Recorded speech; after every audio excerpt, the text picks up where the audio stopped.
porque se de fato isso for confirmado, nós escapulimos de um golpe de Estado por muito pouco. A primeira pergunta que eu quero saber, tudo em relação ao ex-presidente Jair Bolsonaro. Vocês tiveram uma conversa técnica, em primeiro lugar. Sim. E ele queria saber sobre lisura das urnas? Isso, exato. E ele acreditava que as urnas não tinham capacidade de serem neutras e corretas. Isso. O presidente duvidava disso. Sim, duvidava. Foi isso que você conversou tecnicamente com ele. Sim. Ele chegou a insinuar, ou perguntar, ou pedir para que você pudesse demonstrar isso invadindo urnas? Sim, ele ofertou isso a mim. Foi quando eu disse que o código-fonte da urna, hoje, ele fica num computador que não tem acesso à internet. Então, uma invasão de fora seria impossível. Você explicou isso a ele? Expliquei isso a ele. Deve ter ficado triste, né? Porque, veja bem, o presidente pede a alguém que faça uma invasão de urna, cometa um crime desse para invadir urna eletrônica e mostrar que ela é falsa. Segunda questão, foi o próprio presidente da República no seu encontro pessoal nessa vez. Isso. A segunda questão, ele pediu também nesse encontro, foi o que eu entendi, que o senhor fizesse uma propaganda eleitoral fake, criasse um código-fonte de uma outra urna, nada a ver com o TSE, pelo que eu entendi. Um código-fonte meu, no caso. Código-fonte seu. E insinuasse que votando 22 daria 13. Exatamente. Ou então que realizando 20 votos 22 e 20 votos 13, o 13 teria 30, como um exemplo. Espalharia mais votos para o presidente Lula e demonstraria uma farsa. Uma fraude eleitoral. Ele me explicou à época que a população, ouvindo é uma coisa e vendo é outra. Vendo é verdade. Contra fatos não há argumento. Exatamente. Então o senhor demonstraria isso numa propaganda eleitoral ou no 7 de setembro? 7 de setembro, isso. No 7 de setembro, onde a gente viu coisas absurdas no 7 de setembro. Imagina, presidente, um hacker que fez o hackeamento na Vaza Jato, que demonstrou que aquilo era verdade, gostem ou não, aquilo foi demonstrado que o que ele fez era verídico, e ele mostrando uma urna eletrônica, numa propaganda eleitoral, ou no dia 7 de setembro, dizendo que o 22 virava 13. Imagina a convulsão social que isso daria no setor do eleitorado. Olha o que o presidente pediu a ele. Porque a população veria o personagem da esquerda fazendo isso e não um técnico de direita. Alguém que comprovou que realmente conseguiu fazer a invasão e a Vaza Jato comprovadamente correta. E à época o STF havia chancelado o que eu fiz, então seria difícil até o TSE ir contra esse ato. Entendido. Imagina o que seria isso no processo eleitoral. Isso foi no mês de agosto, ainda em pleno processo eleitoral. Depois o presidente, ele mesmo que te orientou a ir ao Ministério da Defesa?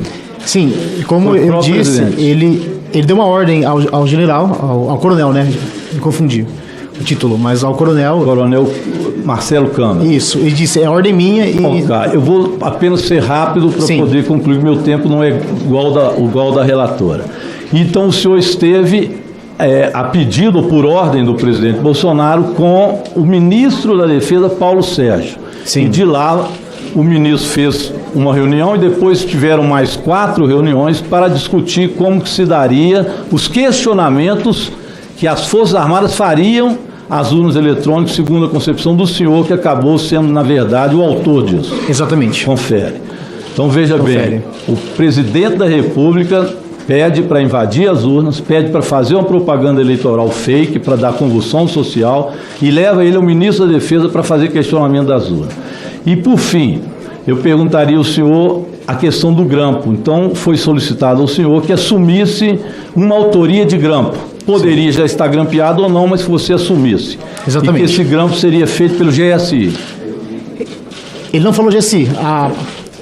O que ele disse à época, que eu me recordo, é que seriam agentes de outro país. Inclusive, eu relatei isso à Veja, e a Veja linkou isso ao senador Marcos Duval, por ser um senador que atuava fora do país. Então, veja os crimes que o presidente da República, cometeu, o ex-presidente da República, para tentar criar condições impróprias de votação ou até anular o processo eleitoral. Deputado Cid Gomes, isso é gravíssimo. Nunca vi algo desse tipo. Aí eu fiquei pensando, será que isso tem alguma credibilidade sobre os fatos? Aí eu queria relatar um pouco o estudo que fiz disso. Primeiro, eu gostaria até que colocassem as fotos que eu pedi para passar. A relação do senhor com a Carla Zambelli e ter sido contratada por ela e contactada por ela foram verdadeiros. Tanto que tem a foto, o Twitter dela própria, que já foi lido pela senadora, que disse, inclusive, que ninguém ficaria em pé sobre o que viria depois, e ela anuncia, então, este encontro. Então, essa relação, podia colocar a foto, é concreta com a Carla Zambelli. Tem foto, tem tudo, encontrou com ela e ela realmente fez esse pedido. Essa é a primeira questão que eu coloco com credibilidade. A segunda questão, o encontro com Bolsonaro no Palácio da Alvorada também foi verídico. Nós vamos ver ali, tem fotos da revista Veja com os horários. Não é essa, fotos da revista Veja com os horários. E depois a Carla Zambelli havia negado, pode deixar as fotos, porque não é essa não, tinha negado as fotos, a Carla Zambelli, mas depois que apareceu as fotos com a revista Veja, publicando inclusive os horários, que o senhor saiu do hotel, esteve no palácio e saiu do palácio, a própria Carla Zambelli diz que realmente ele esteve com o presidente da República. Então veja bem, ele esteve com o presidente da República, é fato. Não é ilação, é fato, ele esteve. Depois o encontro no frango assado, o telefonema. Pode-se dizer, isso é invenção.